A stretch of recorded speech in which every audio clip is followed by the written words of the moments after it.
जय हिंद दोस्तों, एक बार फिर से स्वागत है आप सभी का। जीएस के इम्पोर्टेंट एमसीक्यू फॉर्मेट में क्वेश्चन होने वाले हैं दोस्त। अपने अगले प्रश्न की तरफ और देखते हैं आज हमारे लिए क्या होने वाले हैं। कुछ खास क्वेश्चन, 50 प्रश्न यहाँ पे देखो दिया गया है। 21 मई 2024 को फीफा का कौन सा स्थापना दिवस मनाया गया है। तो 21 मई 2024 को फीफा का कौन सा स्थापना दिवस मनाया गया है, तो आप यहाँ पे क्या बताएंगे। तो याद रखना भैया, यहाँ पे सही जवाब आपका ऑप्शन ए हो जाएगा 120वां। ठीक है, क्योंकि जो फीफा की स्थापना हुई थी वो हुई थी 1904 में। तो ये भी आप ध्यान रखेंगे दोस्त। और चलते हैं अपने अगले प्रश्न की तरफ। देखिए यहाँ पे दिया है, किस राज्य में प्रधानमंत्री नरेंद्र मोदी जी ने भारत की पहली अंडर वाटर मेट्रो सेवा का उद्घाटन किया है। तो यहाँ पे आप बताइएगा। देखो ये प्रश्न आपके लिए रेलवे का पेपर है ना, इम्पोर्टेंट बनेगा कि किस राज्य में प्रधानमंत्री नरेंद्र मोदी जी ने भारत की पहली अंडर वाटर मेट्रो सेवा का उद्घाटन किया है। तो यहाँ पे आप क्या बताएंगे। तो यहाँ पे याद रखना भैया, आपका सही जवाब जो है वो इनमें से कोलकाता हो जाएगा। ऑप्शन बी जो है यहाँ पे क्या आपका सही जवाब हो जाएगा। ठीक है ना। और याद रखना, ज़मीन के लगभग 33 मीटर नीचे, ठीक है ना, 33 मीटर नीचे इसका उद्घाटन किया गया। तो ऐसे ही ध्यान रखेंगे। और चलते हैं अपने अगले प्रश्न की तरफ। देखो यहाँ पे दिया है, भारत की पहली गोरिल्ला ग्लास विनिर्माण सुविधा कहाँ स्थापित होगी। तो भारत की पहली गोरिल्ला ग्लास विनिर्माण सुविधा कहाँ स्थापित होगी। तो ये भी देखो आपके लिए मुझे लगता है कि इम्पोर्टेंट है ना। आपको पता होना चाहिए कि ये तेलंगाना में होगा। ऑप्शन सी यहाँ पे क्या हो जाएगा आपका दोस्त, बिल्कुल राइट जवाब हो जाएगा। और चलते हैं इसके साथ में अपने अगले प्रश्न की तरफ। देखो यहाँ पे दिया गया है, निम्नलिखित में से किस तत्व की परिवर्तित संयोजकता होती है। तो यहाँ पे परिवर्तित संयोजकता पूछा है, किस तत्व का होता है। तो आयरन, निकल, एल्यूमिनियम या इनमें से कोई नहीं। तो यहाँ पे आप क्या बताएंगे। यहाँ पे आपका सही जवाब हो जाएगा Fe मतलब कि आयरन। ठीक है ना, Fe मतलब आयरन हो जाएगा आपका यहाँ पे सही जवाब। तो इसको भी आप ध्यान में रखेंगे। और चलते हैं दोस्त इसके साथ अपने अगले प्रश्न पे। देखो यहाँ पे दिया है, कैल्शियम कार्बोनेट जल और कार्बन डाइऑक्साइड की अभिक्रिया का उत्पादन क्या है। तो भैया यहाँ पे कैल्शियम कार्बोनेट और जल और कार्बन डाइऑक्साइड की अभिक्रिया का उत्पादन जो है वो क्या होगा। तो यहाँ पे आप क्या बताएंगे। यहाँ पे याद रखना भैया, calcium hydrogen carbonate. Option C यहाँ ऑप्शन बी जो यहाँ पे दिया है वो आपका क्या हो जाएगा, बिल्कुल राइट जवाब हो जाएगा। ठीक है ना दोस्त। तो चलते हैं अपने अगले प्रश्न की तरफ। देखो यहाँ पे दिया गया है, गैर नृत्य राजस्थान के खालिस्तान समुदाय द्वारा किया जाता है। तो गैर नृत्य जो है वो राजस्थान के किस समुदाय द्वारा किया जाता है। भील, गोंड या संथाली या इनमें से कोई नहीं। तो यहाँ पे याद रखना भैया, यहाँ पे सही जवाब आपका हो जाएगा भील। किस जनजाति द्वारा किया जाता है, भील जनजाति द्वारा किया जाता है। अगर देखो एक मैं आपको और बताऊं, देखो राजस्थान से एक और याद रखना जो हो सकता है आपसे पूछ लिया जाए, वो होता है चक्री नृत्य। कौन सा होता है, चक्री नृत्य। ठीक है ना। तो ये भी आप ध्यान रखेंगे। चक्री नृत्य जो है ये भी राजस्थान से संबंधित है। और वहाँ की जो वो कंजर जनजाति होती है, कौन सी, कंजर जनजाति। तो कंजर जनजाति द्वारा किया जाता है। तो इसको भी आप क्या करेंगे, ध्यान में रखेंगे। ठीक है ना। अगर मैं आपसे, देखो उस दिन मैंने आपको बताया था वो सत्रिया नृत्य है ना, सत्रिया नृत्य। तो सत्रिया नृत्य जो है वो बताओ, सत्रिया नृत्य जो बताया था वो मैंने किस राज्य से बताया था। तो आप याद रखना, अभी मैंने 2 दिन पहले ही आपको बताया था, असम है ना, असम बताया था ना। तो ये आप ध्यान रखेंगे दोस्त। और चलते हैं इसके साथ में अपने अगले प्रश्न। यहाँ पे दिया है कि विजयदशमी पश्चिम बंगाल में किस प्रमुख त्योहार के समापन के रूप में मनाई जाती है। तो जो विजयदशमी है वो पश्चिम बंगाल में किस प्रमुख त्योहार के समापन के रूप में मनाई जाती है। देखो ये आपको ध्यान रखना है दोस्त, क्योंकि अभी यहाँ पे जो विजयदशमी है ना, तो ये आपको ध्यान रखना है। यहाँ पे सही जवाब आपका दुर्गा पूजा हो जाएगा। ठीक है ना। तो दुर्गा पूजा के समापन में मनाई जाती है। तो चलते हैं दोस्त अपने अगले प्रश्न की तरफ और देखते हैं हमारा अगला प्रश्न क्या है। देखो यहाँ पे दिया है, किस राज्य सरकार ने विधवा पुनर्विवाह प्रोत्साहन योजना की शुरुआत की है। तो किस राज्य सरकार ने विधवा पुनर्विवाह प्रोत्साहन योजना की शुरुआत की है। तो आप यहाँ पे क्या बताएंगे। तो यहाँ पे आपका जो राइट आंसर है वो हो जाएगा झारखंड, है ना। यहाँ पे आपका सही जवाब जो है वो ऑप्शन सी हो जाएगा, झारखंड। तो चलते हैं दोस्त इसके साथ में अपने अगले प्रश्न की तरफ और देखते हैं हमारा अगला प्रश्न क्या है। देखो यहाँ पे दिया है, निम्न में से गृह लक्ष्मी योजना किस राज्य से संबंधित है। निम्न में से गृह लक्ष्मी योजना जो है वो किस राज्य से संबंधित है? तो आप यहाँ पे क्या बताएंगे? यहाँ पे आपका सही जवाब जो है वो हो जाएगा कर्नाटक। ऑप्शन सी यहाँ पे क्या हो जाएगा? ऑप्शन सी जो कर्नाटक है आपका सही जवाब हो जाएगा। उत्तर प्रदेश से आप वो याद रखना, वो क्या बताया था? मातृभूमि योजना, है ना। मातृभूमि योजना जो है वो आपको याद रखनी है। कहाँ से? उत्तर प्रदेश से। और गुजरात से आपको याद रखना है, गुजरात से गो ग्रीन योजना। कौन सी? गो ग्रीन योजना, ठीक है ना। तो ये आपको कहाँ से? गुजरात से याद रखना है। और मातृभूमि आपकी उत्तर प्रदेश हो गई और गृह लक्ष्मी योजना जो है वो कर्नाटक से संबंधित हो गई। तो चलते हैं अपने अगले प्रश्न पे। और देखो यहाँ पे दिया गया है प्रश्न हमारा कि पंडित स्वपन चौधरी खालिस्तान यंत्र से जुड़े हैं। तो पंडित स्वपन चौधरी जो हैं वो किस यंत्र से जुड़े हैं? तो यहाँ पे आपको उन संबंधित बताना है कौन से यंत्र से संबंधित हैं। तो यहाँ पे जो आपका सही जवाब है ना वो क्या हो जाएगा? तबला हो जाएगा। ऑप्शन बी यहाँ पे क्या हो जाएगा आपका? तबला जो दिया है बिल्कुल सही जवाब दिया है। और मैं आपको यहाँ पे बताऊँ, इन्हें वो पुरस्कार मिला था 1996 में, क्या कहते हैं उसे, संगीत नाटक अकादमी पुरस्कार। हाँ, संगीत नाटक अकादमी पुरस्कार भी इन्हें मिला था 1996 में, ठीक है ना। और इन्हें देखो पद्म श्री भी मिल चुका है। वो कब मिला है? इसलिए मैं ये बता रहा हूँ कि हो सकता है कि पेपर में पूछ लिया जाए, क्योंकि पद्म श्री इन्हें 2019 में मिला है, ठीक है ना। तो हो सकता है कि पेपर में पूछा जा सकता है, इसलिए मैं आपको बता दे रहा हूँ। और चलते हैं दोस्त अपने अगले प्रश्न पर। देखो यहाँ दिया है, निम्न में से भारत के दूसरे राष्ट्रपति जी कौन थे? भारत के पहले राष्ट्रपति कौन थे, दूसरे कौन थे, तीसरे कौन थे, चौथे कौन थे? ये आपको देखो दोस्त पता होना चाहिए, है ना। तो यहाँ पे याद रखना, अगर दूसरे पूछे जाएंगे तो वो थे डॉक्टर सर्वपल्ली राधाकृष्णन जी। और अगर मैं यहाँ पे आपको बता दूँ, देखो ऑप्शन बी तो आपका राइट जवाब हो ही गया है। अगर पहले राष्ट्रपति पूछेंगे तो पहले राष्ट्रपति डॉक्टर राजेंद्र प्रसाद जी हैं। मैंने कई बार नोट करा है, जैसे मेरे गली के बच्चे हैं, बड़े बड़े भी हैं जो इंटर कर चुके हैं, कभी उनसे अगर चीफ मिनिस्टर, प्राइम मिनिस्टर और से अगर फ़र्क पूछ दो तो वो बता नहीं पाते हैं, है ना। दूसरा, उनसे अगर ये राष्ट्रपति जी के बारे में पूछ दो, उनके नाम पूछ दो तो उन्हें नहीं पता होता है। तो ये चीज़ें गलत है, ठीक है ना। और यहाँ पे देखो तीसरे जो थे वो थे डॉक्टर जाकिर हुसैन जी, तो इनको भी आप ध्यान रखेंगे। और देखो यहाँ से इनसे ये भी याद रखना कि भारत के प्रथम मुस्लिम राष्ट्रपति अगर पूछा जाएगा तो भी आप बता देंगे, डॉक्टर जाकिर हुसैन जी हो जाएंगे, ठीक है ना, प्रथम मुस्लिम राष्ट्रपति। और वैसे ये भारत के तीसरे राष्ट्रपति थे, तो ये भी आप ध्यान रखेंगे। और चलते हैं इसके साथ में अपने अगले प्रश्न पर। देखो यहाँ दिया है, सबसे पुराना भाप इंजन फेरी क्वीन का निर्माण कब हुआ था? तो सबसे पुराना भाप इंजन जो है फेरी क्वीन, उसका निर्माण कब हुआ था? तो ये भी देखो आपका रेलवे से संबंधित है। सबसे पुराना इंजन भी आपको यहाँ पे पता चल गया, फेरी क्वीन है। अब यहाँ पे आपको ये बताना है कि उसका जो निर्माण है वो कब हुआ था। तो आपको यहाँ पे बहुत ही ईजी तरीके से बताना है कि भैया 1855 में हुआ था, 35 में नहीं। देखो यहीं पे यही गलती हो जाती है, 1855 में हुआ था। तो 1855 आप ध्यान रखेंगे दोस्त। और चलते हैं अपने अगले प्रश्न पे। देखो यहाँ पे प्रश्न दिया गया है कि जॉन जे हाफील्ड और जेफरी ई हिंटन को किस क्षेत्र में वर्ष 2024 का नोबेल पुरस्कार मिला है? तो जॉन जे हाफील्ड और जेफरी ई हिंटन को किस क्षेत्र में 2024 का नोबेल पुरस्कार मिला? उस दिन मैंने ये भी बताया था कि ये अमेरिका से, ये कौन से देश से बताया? ब्रिटेन से बताया था ना। तो बिल्कुल मुझे कमेंट बॉक्स में बताना जो ये जेफरी ई हिंटन है ये किस देश से है, ठीक है ना, ये किस देश से हैं।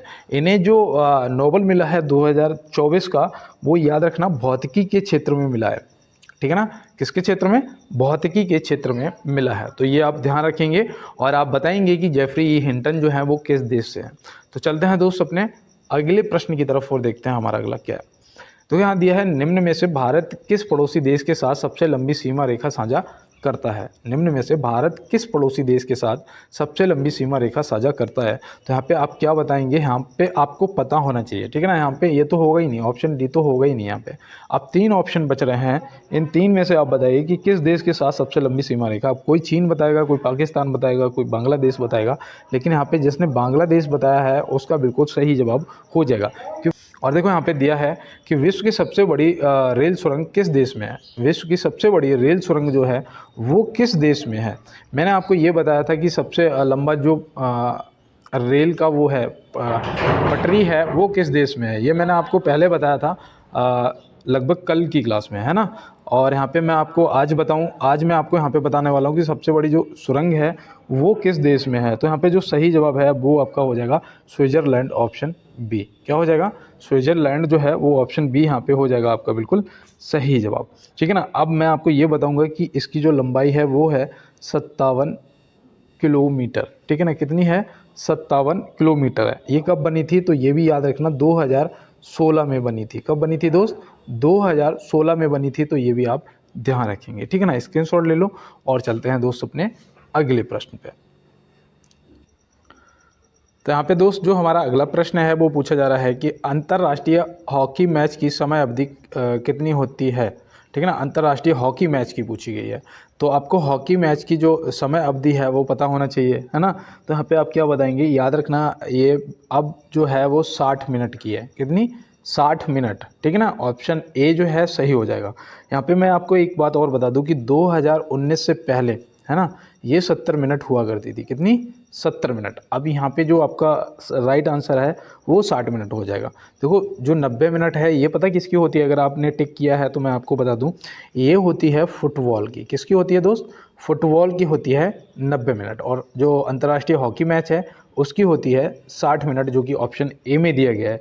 और मैं यहाँ पे आपको एक चीज़ बता दूं कि जो भारतीय हॉकी संघ है उसकी स्थापना कब हुई थी, है ना। जो भारतीय हॉकी संघ है उसकी जो स्थापना है वो कब हुई थी? तो वो याद रखना भैया, वो हुई थी 1925 में। ठीक है ना।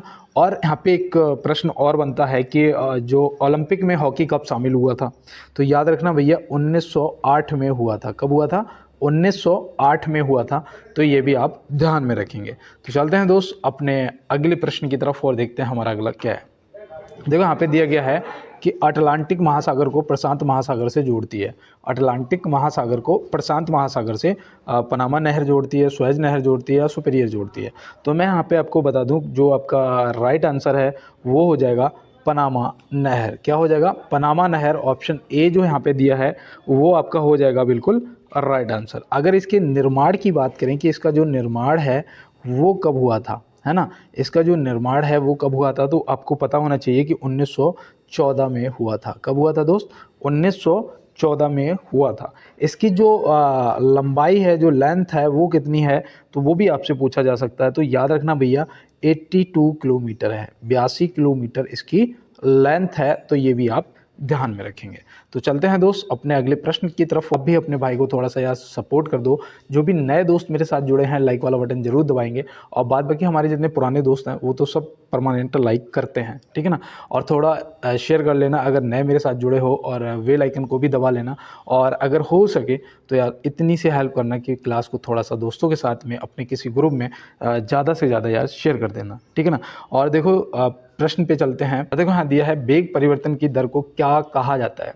वेग परिवर्तन की दर को क्या कहा जाता है? तो आप यहाँ पे क्या बताएंगे? यहाँ पे जो आपका राइट आंसर है वो क्या होगा? फटाफट कमेंट बॉक्स में बताइएगा। तो उम्मीद करता हूँ आपने तुरंत ही बताया होगा, जो कि ऑप्शन बी में दिया गया है। तो चलते हैं नॉन स्टॉप अपनी क्लास की तरफ। और यहाँ पे देखो अगला प्रश्न है हमारा कि ISSF जूनियर विश्व कप 2025 की मेजबानी कौन सा देश करेगा? तो भैया ISSF जूनियर विश्व कप 2025 की जो मेजबानी है वो यहाँ पे कौन सा देश करने वाला है ये आपको बताना है। तो याद रखना भैया ये करेगा भारत। कौन करेगा? हमारा अपना प्यारा भारत करेगा। तो ऑप्शन ए यहाँ पे सही जवाब हो जाएगा। और ये आपको पता है ये किसका मैच होगा? बताओ। अब कोई सोच रहा होगा कि भैया हॉकी होगी, कोई कहेगा बैडमिंटन होगा। बिल्कुल भैया यहाँ पे आपका निशानेबाजी हो जाएगा। ठीक है ना। तो ये भी आपको ध्यान में रखना है। और चलते हैं अपने अगले प्रश्न पर। देखो यहाँ पे दिया है, निम्न में से स्टार्टअप स्कूल इंडिया जारीकर्ता कौन है? ठीक है ना। तो जारीकर्ता कौन है? तो भैया यहाँ पे जो स्टार्टअप स्कूल इंडिया है वो जारीकर्ता यहाँ पे कौन होने वाला है? तो बिल्कुल यहाँ पे आपका राइट जवाब हो जाएगा गूगल। कौन हो जाएगा? गूगल। ऑप्शन सी जो दे रखा है यहाँ पे बिल्कुल राइट आंसर हो जाएगा आपके प्रश्न का। और चलते हैं अपने अगले प्रश्न पे। देखो यहाँ पे दिया है, जलवायु परिवर्तन मिशन शुरू करने वाला भारत का पहला राज्य कौन बना है? जलवायु परिवर्तन मिशन शुरू करने वाला भारत का पहला राज्य जो है वो कौन सा बना है? तो यहाँ पे आप क्या बताएंगे? यहाँ पे आपका जो है, देखो ये आप क्वेश्चन को नोट करो, ये आपकी करंट के क्वेश्चन है। और यहाँ पे सही जवाब आपका तमिलनाडु हो जाएगा। ऑप्शन सी बिल्कुल राइट आंसर आपका हो जाएगा। तो चलते हैं दोस्त इसके साथ अपने अगले प्रश्न पे। देखो यहाँ पे दिया है, किस IIT के द्वारा अखिल भारतीय अनुसंधान विद्वान शिखर सम्मेलन 2024 का आयोजन हुआ है? तो यहाँ पे वो IIT बताना है जिसने अखिल भारतीय अनुसंधान विद्वान शिखर सम्मेलन 2024 का आयोजन किया है। तो कौन सा होगा भैया यहाँ पे आपका राइट जवाब? मैं उम्मीद करता हूँ आपने अपना ऑप्शन टाइप कर दिया होगा और मैं यहाँ पे आपको बताने वाला हूँ ऑप्शन ए IIT मद्रास यहाँ पे बिल्कुल सही जवाब आपका हो जाएगा। और चलते हैं इसके साथ में अपने अगले प्रश्न पे। तो यहाँ दिया है मैराथन दौड़ कितने किलोमीटर की होती है? मैराथन दौड़ जो है वो कितने किलोमीटर की होती है? अब यहाँ पे मैं चाहता हूँ कि इसका आप लोग जरूर जवाब करें। मैं थोड़ा सा आपको समय दे देता हूँ, सोच लो। यहाँ पे 42 किलोमीटर अगर टिक कर रहे हो तो अब मैं आपको बता दूँ ये तो आपका जवाब गलत है, ठीक है ना। अब आप बताओ, आपके पास 3 ऑप्शन बच रहे हैं कि 3 में से आपका जो है वो सही जवाब क्या होगा? तो ऑप्शन बी यहाँ पे 42.195 किलोमीटर आपका सही जवाब हो जाएगा, ठीक है ना। 42 किलोमीटर से ये इतना 195 मीटर ज़्यादा होता है, ठीक है ना। तो ये आप ध्यान में रखेंगे, ठीक है ना दोस्त। और चलते हैं अपने अगले प्रश्न पे।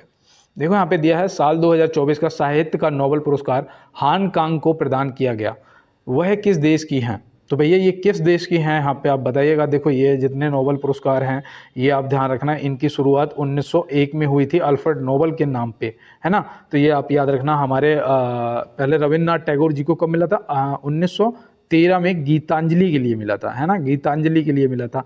और 1979 में उन्हें मिला था, किसे? मदर टेरेसा को मिला था शांति के लिए, है ना। ये आप ध्यान में रखेंगे। अब यहाँ पे जो प्रश्न का जवाब है वो आपका क्या होगा वो आप फटाफट कमेंट बॉक्स में बता दीजिएगा। तो यहाँ पे सही जवाब आपका दक्षिण कोरिया हो जाएगा, ऑप्शन बी बिल्कुल राइट आंसर। और चलते हैं इसके साथ में अपने अगले प्रश्न पे। देखिए यहाँ पे दिया है निम्न में से दक्षिण तटीय रेलवे का मुख्यालय कहाँ स्थित है?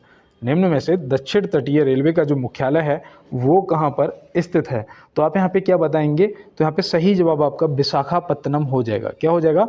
विशाखापत्तनम, ऑप्शन सी हो जाएगा। और इसकी जो स्थापना है वो भी याद रखना भैया, क्योंकि ये पता क्यों पूछा जा सकता है, क्योंकि इसकी स्थापना 27 फरवरी 2019 को हुई है। कब हुई है? 27 फरवरी 2019 को इसकी स्थापना हुई है। तो इसलिए आप इसको विशेष रूप से ध्यान में रखेंगे। भुवनेश्वर में याद रखना, भुवनेश्वर में भी तटीय रेलवे है।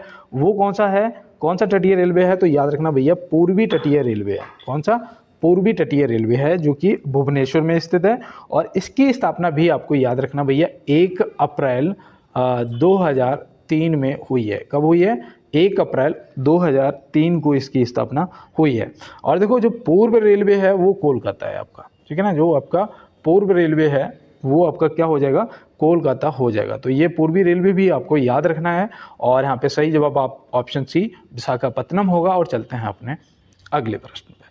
देखो यहाँ दिया है निम्न में से बेलिंगटन ट्रॉफी किस खेल से संबंधित है? यहाँ पे एक चीज़ याद रखना, यहाँ पे अगर बेलिंगटन ट्रॉफी पूछा जाए तो आपको इस प्रश्न का जो भी आंसर है वो करना है क्या? नौकायन, ठीक है, नौका दौड़। नौका दौड़ जो नौकाएं दौड़ाई जाती हैं ना, वो याद रखना। और देखो अगर आपसे पूछा जाए कि बेलिंगटन कप किससे संबंधित है तो यहाँ पे आपका आंसर अलग हो जाएगा, ठीक है ना। ट्रॉफी पूछेगा तो नौकायान बताना है, अगर आपसे कप पूछेगा तो घोड़ा दौड़ बताना है। क्या बताना है? घोड़दौड़, ठीक है ना। घोड़ा दौड़ जो होती है, घोड़े दौड़ाए जाते हैं, वो याद रखना, वो होगा बेलिंगटन कप। तो यहाँ पे ये भी आपको ध्यान में रखना है। और चलते हैं इसके साथ में अपने अगले प्रश्न पे। तो यहाँ पे देखो हमारा जो अगला प्रश्न है वो पूछा गया है संविधान सभा के संवैधानिक सलाहकार कौन थे? संविधान सभा के संवैधानिक सलाहकार कौन थे? तो यहाँ पे आप क्या बताएंगे? प्रारूप समिति के अध्यक्ष कौन थे वो भी आप बताइएगा। और यहाँ पे जो आपका राइट आंसर है वो हो जाएगा BN राव जी। कौन हो जाएंगे? BN Rao ji, option C यहाँ पे आपका बिल्कुल सही जवाब दोस्त हो जाएगा। ये भी आपसे पूछा जा सकता है कि भैया ये कब बने थे, है ना, ये कब नियुक्त हुए थे, कब बने थे? तो याद रखना भैया यहाँ पे 11 दिसंबर 1946 को बने थे। कब? 11 दिसंबर 1946 को बने थे। तो ये भी आप ध्यान रखेंगे। तो चलते हैं दोस्त अपने अगले प्रश्न की तरफ और देखते हैं हमारा अगला क्या है। दूध का रंग किस कारण सफ़ेद होता है? दूध का जो रंग है वो किस कारण सफ़ेद होता है? तो यहाँ पे मैं उम्मीद करता हूँ मेरे बहुत से दोस्त ऑप्शन ए को तुरंत टिक कर देंगे, है ना, और कर भी दिया होगा, जो कि गलत आंसर है, जो कि गलत आंसर है। अब आप बताइएगा यहाँ पे क्या होगा आपका बिल्कुल सही जवाब। तो मैं उम्मीद करता हूँ आपने यहाँ पे लगा दिया होगा कैसीन, है ना। कैसीन जो है इसकी वजह से होता है। और ये कैसीन पता क्या है? ये एक भैया वो होता है क्या? प्रोटीन होता है। ये एक प्रोटीन होता है, ये आप ध्यान रखना। और लैक्टोबैसिलस जो है ये याद रखना, ये दूध को दही बनाने में मदद करता है। इन्हीं जीवाणु की वजह से दूध से दही बनता है, तो ये भी आप ध्यान रखेंगे, ठीक है ना। अब यहाँ पे सफ़ेद का भी रंग सफ़ेद क्यों होता है वो भी पता चल गया, और दूध से दही कैसे बनता है वो भी पता चल गया। तो चलते हैं अपने अगले प्रश्न पे। निम्न में से कलिंग पुरस्कार किस वर्ष आरंभ किया गया था। अब यहाँ पे देखो, अगर ये पूछा जाता है कि किससे संबंधित है, तो कलिंग पुरस्कार तुरंत बता देते कि भैया ये विज्ञान से संबंधित है। क्या बता देते? विज्ञान से संबंधित है। लेकिन इसका आरंभ किस वर्ष हुआ था, यहाँ पे ये पूछ दिया गया है, तो आप क्या बताएंगे? तो याद रखना भैया 1952 में हुआ था। कब हुआ था? 1952 में हुआ था। तो ये आप याद रखेंगे। 1929 में उसका हुआ था ऑस्कर अवार्ड का। ऑस्कर पुरस्कार जो है कौन से क्षेत्र में दिया जाता है? फिल्म के क्षेत्र में दिया जाता है। तो भैया ये फिल्म के क्षेत्र में ऑस्कर दिया जाता है, याद रखना। 1929 में इसका आरंभ हुआ था, ठीक है। और 1954 में बताओ, कुछ याद हो अगर आपको? 1954 में, तो 1954 में तो इम्पोर्टेंट याद रखना भैया भारत रत्न, है ना। क्या? भारत रत्न। तो ये आप जरूर याद रखेंगे। और ये पता क्यों दिया जाता है? असाधारण उपलब्धियों के लिए, है ना। ये भारत का सबसे बड़ा सम्मानीय वो है, पुरस्कार है, ठीक है ना। तो याद रखेंगे। और देखो यहाँ पे 1965 भी आप याद रखना। 1965 में वो दिया गया ज्ञानपीठ पुरस्कार। कौन सा? ज्ञानपीठ पुरस्कार। तो ये भी याद रखना, ये साहित्य के क्षेत्र में दिया जाता है ना। तो ये आप ध्यान रखेंगे। तो चलते हैं दोस्त अपने अगले प्रश्न की तरफ और देखते हैं हमारा अगला प्रश्न क्या है। देखो ये प्रश्न मुझे लगता है कि पेपर में पूछा जाए या ना पूछा जाए, लेकिन आपका पता होना जरूरी है ना। आपको पता होना ये प्रश्न जरूरी है कि एसएमएस का पूर्ण रूप क्या होता है। एसएमएस जो आप एसएमएस भेजते हो ना किसी को, उसका पूर्ण रूप यहाँ पे पूछ दिया गया है, तो आप क्या बताएंगे? अगर मैं आपसे कहूँ कि शॉर्ट मैसेजिंग सर्विस, मतलब कि लघु संदेश सेवा, है ना। हिंदी में बिल्कुल लघु संदेश सेवा। वैसे इसका मतलब होता है शॉर्ट मैसेजिंग और इसका सर्विस, ठीक है ना। शॉर्ट मैसेजिंग सर्विस, ये आप ध्यान रखेंगे। देखो सब्सक्राइबर आइडेंटिटी मॉड्यूल जो है, ये किसका फुल फॉर्म होता है? मैंने शायद आपको पहले भी बताया है, और दूसरा आपको पता भी है, याद नहीं आ रहा है, कोई बात नहीं भैया, ये सिम का होता है। सिम जो होता है ना हमारे फ़ोन में, सिम, उसका होता है सब्सक्राइबर आइडेंटिटी मॉड्यूल। देखो इंटीग्रेटेड सर्किट जो है, ये किसका होता है? कहीं आपने सुना है ना कि आईसी फूक गई, आईसी लगनी है, तो जो आईसी होती है ना, उसका फुल फॉर्म होता है इंटीग्रेटेड सर्किट, ठीक है ना। तो ये भी आप याद रखेंगे, सिम का भी याद रखेंगे, एसएमएस का भी आप याद रखेंगे। तो चलते हैं दोस्त अपने अगले प्रश्न पे। देखो यहाँ दिया है उत्तर प्रदेश में राज्यसभा सदस्यों की संख्या कितनी है। उत्तर प्रदेश में राज्यसभा सदस्यों, देखो ये जरूर करना, ये भैया छोड़ना नहीं है। अब किसी भी एग्जाम की तैयारी कर रहे हो, और देखो मैं आपको बता दूं, कहते हैं ना कि हर मील के पत्थर पर लिख दो ये इबारत, हर मील के पत्थर पर लिख दो ये इबारत, मंजिल नहीं मिलती नाकाम इरादों से। तो बिल्कुल भैया अपने जो इरादे हैं ना, वो बिल्कुल मजबूत बना के रखो कि भैया मुझे मंजिल 110% चाहिए ही चाहिए। कहते हैं ना कि सोचने से कहाँ मिलते तमन्नाओं के शहर, चलना भी ज़रूरी है मंजिल को पाने के लिए। तो बिल्कुल भैया मंजिल को पाने के लिए चलना पड़ेगा, तमन्नाओं से कुछ नहीं होता है। और यहाँ पे देखो प्रश्न भी हमारा दिया गया है कि उत्तर प्रदेश में राज्यसभा सदस्यों की संख्या जो है, वो सीटों की संख्या, सदस्यों की संख्या वो कितनी है। तो आप यहाँ पे क्या बताएंगे? याद रखना भैया 31 है। कितनी है? सबसे ज़्यादा 31 है, ठीक है ना। और अगर लोकसभा की पूछी जाएगी, अगर लोकसभा, देखो उस दिन मैंने लोकसभा आपको लद्दाख का बताया था, है ना, 1 सीट। अब यहाँ पे देखो अगर लोकसभा का पूछा जाएगा तो याद रखना भैया 80 सीटें हैं। कितनी? सबसे ज़्यादा 80 सीटें हैं, ठीक है ना। यहाँ पे 11 जो हैं, ये याद रखना, ये गुजरात में है, ये गुजरात में राज्यसभा सदस्यों की संख्या है, ठीक है ना। अगर यहाँ पे लोकसभा की बात करें तो लोकसभा सीट जो है वो कितनी है? 26 है। देखो मैं यहाँ पे बोलने वाला था, कितनी है? 26 है, ये आप याद रखना। अगर महाराष्ट्र की बात करें, महाराष्ट्र की, तो महाराष्ट्र में जो राज्यसभा सदस्यों की संख्या है वो है 19, ठीक है ना। कितनी है? 19। तो ये आप ध्यान रखेंगे। और देखो यहाँ पे जो लोकसभा की संख्या है वो कितनी है? 48 है ना। कितनी है? 48 है। और देखो केरल की भी याद रखना, केरल में कितनी है? और उसकी राज्यसभा सदस्यों की संख्या 9 है। और लोकसभा सदस्यों की संख्या क्या है वो आप कमेंट बॉक्स में बताएंगे। अगर कोई दोस्त मेरे साथ केरल से जुड़ता है तो मुझे कमेंट बॉक्स में जरूर बताएगा, ठीक है ना। और अगर किसी दोस्त को पता है तो जरूर बताएंगे। और यहाँ पे देखो दिया है कि 38वें राष्ट्रीय खेलों का आयोजन किस राज्य में किया जाएगा। 38वें राष्ट्रीय खेलों का जो आयोजन है वो किस राज्य में किया जाएगा? उत्तर प्रदेश, मध्य प्रदेश, उत्तराखंड, या इनमें से कोई नहीं। तो यहाँ पे आप क्या बताएंगे भैया, उत्तराखंड हो जाएगा। क्या हो जाएगा? Uttarakhand. Option A, oh sorry, यहाँ पे देखो रोज ये दिक्कत होती है, ऑप्शन ए नहीं, मैं कल इसे ध्यान से सही करूँगा। ऑप्शन सी जो दे रखा है उत्तराखंड बिल्कुल सही जवाब हो जाएगा। और चलते हैं दोस्त अपने अगले प्रश्न की तरफ। देखो दिया है, निम्न में से अंतर्राष्ट्रीय सहकारिता दिवस कब मनाया जाता है? अंतर्राष्ट्रीय सहकारिता दिवस, देखो इसके मैं आपको बता दूं, एक डेट फिक्स नहीं होती है। ये मनाया जाता है जुलाई के पहले शनिवार को। कब मनाया जाता है? जुलाई के पहले शनिवार को मनाया जाता है, तो ये याद रखना, ठीक है ना दोस्त। और देखो यहाँ पे मैं आपको अगर पूछूं कि विश्व जनसंख्या दिवस मैंने उस दिन बताया था, तो वो 11 जुलाई को मनाया जाता है ना। कब मनाया जाता है? 11 जुलाई को। देखो यहाँ पे थोड़ा सा एरर हो रहा है, 1 मिनट, 11 जुलाई को मनाया जाता है। और देखो अंतर्राष्ट्रीय मलाला दिवस जो है वो 12 जुलाई को मनाया जाता है। कब मनाया जाता है? 12 जुलाई को मनाया जाता है, तो ये भी आप ध्यान में रखेंगे, अंतर्राष्ट्रीय मलाला दिवस। तो चलते हैं दोस्त अपने अगले प्रश्न पे। तो यहाँ दिया है, चंद्रयान 3 मिशन को कितनी लागत से तैयार किया गया था? चंद्रयान 3 को कितनी लागत से तैयार किया गया था? आप बताओ यहाँ पे क्या होगा आपका सही जवाब? तो बिल्कुल यहाँ पे ऑप्शन बी, जिसने भी किया है 615 करोड़ लगभग आपका जो है यहाँ पे बिल्कुल राइट जवाब हो जाएगा। अगर मैं आपसे यहाँ पे, मैंने उस दिन आपको बताया था कि कब लॉन्च किया गया था, है ना, कब लॉन्च किया गया था। अगर आपको याद है तो आप फटाफट बताइएगा, अगर नहीं याद है तो नोट कर लो भैया, 14 जुलाई 2023। हाँ 2023, पिछले साल की तो बात है, 14 जुलाई 2023 को लॉन्च किया गया था, तो ये भी आप ध्यान में रखेंगे। तो चलते हैं अपने अगले प्रश्न की तरफ। देखो यहाँ पे दिया है, एशियाई खेल 2023 में किस देश की महिला कबड्डी टीम ने स्वर्ण पदक जीता है? एशियाई खेल 2023 में किस देश की महिला कबड्डी टीम ने स्वर्ण पदक जीता है? तो भैया ये कौन सा देश हो सकता है? इतनी मजबूत महिलाएं तो भैया भारत की ही हो सकती हैं, है ना। तो ऑप्शन ए यहाँ पे क्या हो जाएगा? सही जवाब हो जाएगा, है ना।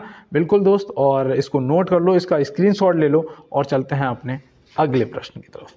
देखो यहाँ पे प्रश्न दिया है, रेलवे में प्रथम कंप्यूटरीकृत यात्री आरक्षण व्यवस्था कब प्रारंभ हुई थी? तो रेलवे में प्रथम कंप्यूटरीकृत यात्री आरक्षण व्यवस्था कब प्रारंभ हुई थी? तो आप यहाँ पे क्या बताएंगे? तो यहाँ पे बिल्कुल आपका जो राइट आंसर है वो क्या हो जाएगा? तो याद रखना 1986 होगा यहाँ पे बिल्कुल सही जवाब। कब हुआ था? 1986 में हुआ था।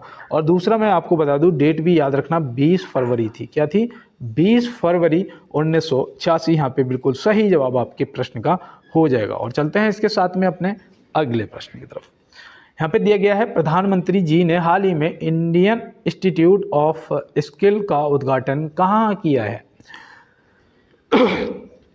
सॉरी, प्रधानमंत्री जी ने हाल ही में इंडियन इंस्टीट्यूट ऑफ स्किल्स का उद्घाटन कहाँ किया है? तो आप यहाँ पे क्या बताएंगे? तो यहाँ पे बच्चे आपका जो सही जवाब है वो हो जाएगा मुंबई। क्या हो जाएगा? ऑप्शन सी, मुंबई बिल्कुल सही जवाब। और कहते हैं कि वाकिफ कहाँ जमाना हमारी उड़ान से? वाकिफ कहाँ जमाना हमारी उड़ान से? तो बिल्कुल दोस्त, वाकिफ नहीं है अभी जमाना आपकी उड़ान से, और आप बिल्कुल आसमान को नापेंगे, ये मुझे भरोसा है। और देखो यहाँ पे मेरे भरोसे पे ना बिल्कुल खरा उतरना है दोस्त, बस आप मेहनत करते रहो। मुझे पता है कि आप मैथ के 35 क्वेश्चन में से 30 आराम से ले आएंगे, क्योंकि अंक गणित है, ज़्यादा हार्ड नहीं, एडवांस नहीं आएगा, ठीक है ना। और देखो रीजनिंग जो है थोड़ा सा बस ध्यान से करना, ज़्यादा हड़बड़ाना मत रीजनिंग में, है ना। उसमें 35 में से भैया आपके 30 आ ही जाएंगे, है ना। बच्चा आपका जीएस में आपके 50 में से, मैं आपको बता दूं, अगर आप करंट अफेयर की भी क्लास करते रहो, है ना, करंट अफेयर की भी क्लास करते रहो ना, आपके 45 आ जाएंगे। और 45 आने का मतलब हो गया 5 ये और 3 3 6 4 10, 105 बना जाके भाई आप किसी भी कैटेगरी से कहीं से भी हो, आपका सिलेक्शन हो जाएगा, ठीक है ना। तो इतनी मेहनत बस कर लो यार। और पेपर में अभी 1-2 महीना लगेगा आपका, हो सकता है अगले महीने हो, है ना। तो बिल्कुल दोस्त, इतनी आप मेहनत कर सकते हैं क्योंकि समय है आपके पास। और देखो यहाँ दिया है, देश में नियमित जनगणना की शुरुआत किसके शासन में हुई थी? तो देश में नियमित जनगणना की जो शुरुआत है वो किसके शासनकाल में हुई थी? तो बिल्कुल यहाँ पे जो आपका सही जवाब है वो तो रिपन हो जाएगा, है ना। ऑप्शन ए हो जाएगा, क्योंकि जो नियमित जनगणना है वो हुई थी 1881 में, लेकिन पहली बार जो हुई थी वो लॉर्ड मेयो के शासनकाल में हुई थी 1872 में, है ना। कब हुई थी? 1972 में लॉर्ड मेयो के शासनकाल में हुई थी। और स्वतंत्र भारत की जो प्रथम जनगणना है वो 1951 में हुई थी। कब हुई थी? 1951 में हुई थी। जनगणना मैंने आपको कई बार बताया हर 10 वर्ष के अंतराल पे होती है, तो ये भी आपको ध्यान में रखना है। और चलते हैं अपने अगले प्रश्न की तरफ। तो यहाँ दिया है भारत के किस राज्य में सर्वाधिक रामसर साइट है। तो भैया देखो रामसर साइट वगैरह भी देख लेना है ना, हो सकता है कि पेपर में कहीं पूछ लिया जाए। तो बिल्कुल दोस्त यहाँ पे देखो सबसे ज़्यादा जो रामसर साइट है वो कौन से राज्य में है, यहाँ पे ये बताना है। अगर किसी को पता है तो आंसर करो, नहीं पता है तो याद रखना भैया तमिलनाडु में है। कितनी है टोटल जो है वो है 18, कितनी, और उत्तर प्रदेश में जो टोटल है वो है 10। लेकिन यहाँ पे अगर बात करें अपने प्यारे भारत की कि टोटल हमारे भारत में कितनी है, तो आप क्या बताएंगे? बताओ यहाँ पे अगर आपको पता है कि टोटल भारत में कितनी रामसर साइट है तो बिल्कुल, नहीं तो नोट करो 85। कितने? 85 यहाँ पे क्या हो जाएगा आपका 85 बिल्कुल सही जवाब हो जाएगा। और यहाँ पे प्रश्न का जवाब तमिलनाडु होगा जो कि 18 है। और चलते हैं अपने अगले प्रश्न पे। देखो यहाँ पे दोस्त दिया गया है कि अंतरिक्ष में प्रवेश करने वाली भारतीय मूल की दूसरी महिला कौन है। अंतरिक्ष में प्रवेश करने वाली भारतीय मूल की दूसरी महिला कौन है। पहली कौन है वो भी आपको देखो यहाँ पे बताना है, और दूसरी कौन है वो भी आपको यहाँ पे दोस्त बताना है। तो देखो अगर हम दूसरी की बात करेंगे तो याद रखना Sunita William ji, option A यहाँ पे हमारा हो जाएगा क्या, बिल्कुल राइट आंसर। ये कब गई तो याद रखना पहली बार ये 2006 में गई थी, और फिर ये दूसरी बार भी गई कब, 2012 में। हाँ 6 साल बाद गई थी, मतलब 2012 हो जाएगा, ठीक है। और देखो पहली जो थी वो कल्पना चावला थी। पहली जो थी वो कौन थी? कल्पना चावला जी। ये कब गई थी तो याद रखना ये 1997 में गई थी। कब गई थी दोस्त? 1997 में गई थी। तो ये भी आपको यहाँ पे ध्यान रखना है। और चलते हैं दोस्त अपने अगले प्रश्न पे। देखो यहाँ दिया है नरसिंह मेहता खालिस्तान के प्रसिद्ध संत थे।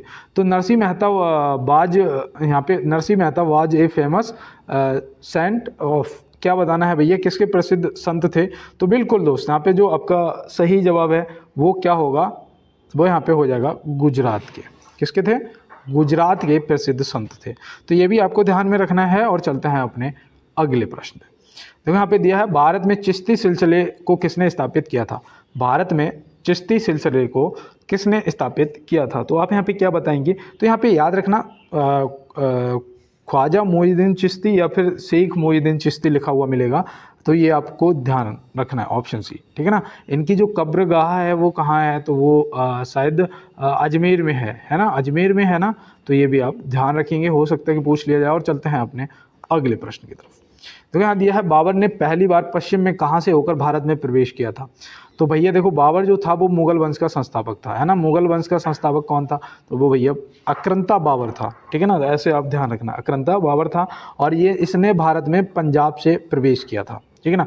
और इसने देखो 1526 में, हाँ, पानीपत का प्रथम युद्ध भी लड़ा था, है ना। पानीपत का प्रथम युद्ध 1526 में लड़ा था, ये भी आप ध्यान रखेंगे। और चलते हैं दोस्तों अपने अगले प्रश्न पे। तो यहाँ दिया है अंग्रेज पुलिस अफसर सैंडर्स किसके द्वारा गोली से मारा गया था। भैया जो अंग्रेज पुलिस अफसर था सैंडर्स, वो किसके द्वारा गोली से मारा गया था, तो आप यहाँ पे क्या बताएंगे? तो हमारे यहाँ पे अपने प्यारे भगत सिंह जी हो जाएंगे, ठीक है ना। और एक बार तुरंत जय हिंद टाइप करो भाई, क्योंकि ये हमारा कर्तव्य है। जय हिंद तुरंत टाइप करो एक बार। और हमारे प्यारे भगत सिंह जी ने इन्हें ऐसे गोली मारी थी, ठीक है ना। और कब मारी थी वो भी हमें पता होना चाहिए। तो याद रखना 17 दिसंबर 1928 में, हाँ 17 दिसंबर 1928 में इसे गोली मारी थी। तो ये भी आप ध्यान रखेंगे, ठीक है ना दोस्त। तो चलते हैं दोस्त अपने अगले प्रश्न की तरफ। तो यहाँ दिया है वर्तमान समय में महारत्ना कंपनियों की संख्या कितनी है। ये आज आपके लिए है एक HW, जो कि आप आंसर करेंगे कमेंट बॉक्स में, ठीक है ना। जो भी इसका आंसर करेगा उसका कमेंट कल की क्लास में सबसे ऊपर लगा हुआ आपको मिलेगा, ठीक है ना। और चलते हैं अपने अगले प्रश्न की तरफ। और यहाँ से ये भी पता चलेगा कि कौन सा दोस्त है जो पूरी क्लास को देखता है। कोई है दोस्त जो पूरी क्लास को देखता है ना। यहाँ से आंसर करने से ये भी पता चल जाएगा। और यहाँ पे देखो इस क्वेश्चन को मैं 15 नंबर पे भी रख सकता था, लेकिन मैंने 46 पे इसीलिए रखा कि पता चलेगा कौन कौन पूरी क्लास को देखता है। और यहाँ पे दिया है दुर्गापुर इस्पात संयंत्र किसके सहयोग से स्थापित किया गया था। दुर्गापुर जो इस्पात संयंत्र है वो किसके सहयोग से, कौन से देश के सहयोग से स्थापित किया गया था, यहाँ पे आपको ये बताना है। तो आप यहाँ पे क्या बताएंगे? यहाँ पे सही जवाब आपका ब्रिटेन, ऑप्शन ऑप्शन सी हो जाएगा। विट्रेन यहाँ पे क्या हो जाएगा, आपका बिल्कुल राइट आंसर हो जाएगा। और चलते हैं दोस्तों इसके साथ अपने अगले प्रश्न पे। न्यूटन की गति का प्रथम नियम कहलाता है। न्यूटन की गति का प्रथम नियम क्या कहलाता है? तो देखो ये यहाँ से भी मैंने आपको कई क्वेश्चन पहले बताए हैं और मैं चाहता हूँ कि ऐसा कुछ भी नहीं छूटना चाहिए जो आपको ना पता हो, है ना। तो जड़त्व का नियम ऑप्शन ए यहाँ पे हो जाएगा आपका बिल्कुल सही जवाब। और चलते हैं इसके साथ में अपने अगले प्रश्न पे। पेट्रोल किसका मिश्रण होता है? पेट्रोल जो है वो किसका मिक्सचर होता है, किसका मिश्रण होता है? तो आप यहाँ पे क्या बताएंगे? तो यहाँ पे बिल्कुल जो आपका दे रखा है हाइड्रोकार्बन का, हाइड्रोकार्बन मतलब ऑप्शन सी यहाँ पे क्या हो जाएगा आपका सही जवाब। को कि अतिचालक की प्रतिरोधकता कितनी होती है? तो भैया बिल्कुल शून्य होती है, आपको ध्यान में रखना है। नेक्स्ट क्लास में नेक्स्ट प्रश्नों के साथ में, तब तक मेरे सभी दोस्तों का बहुत बहुत धन्यवाद। जय हिंद, वंदे मातरम, भारत माता की जय।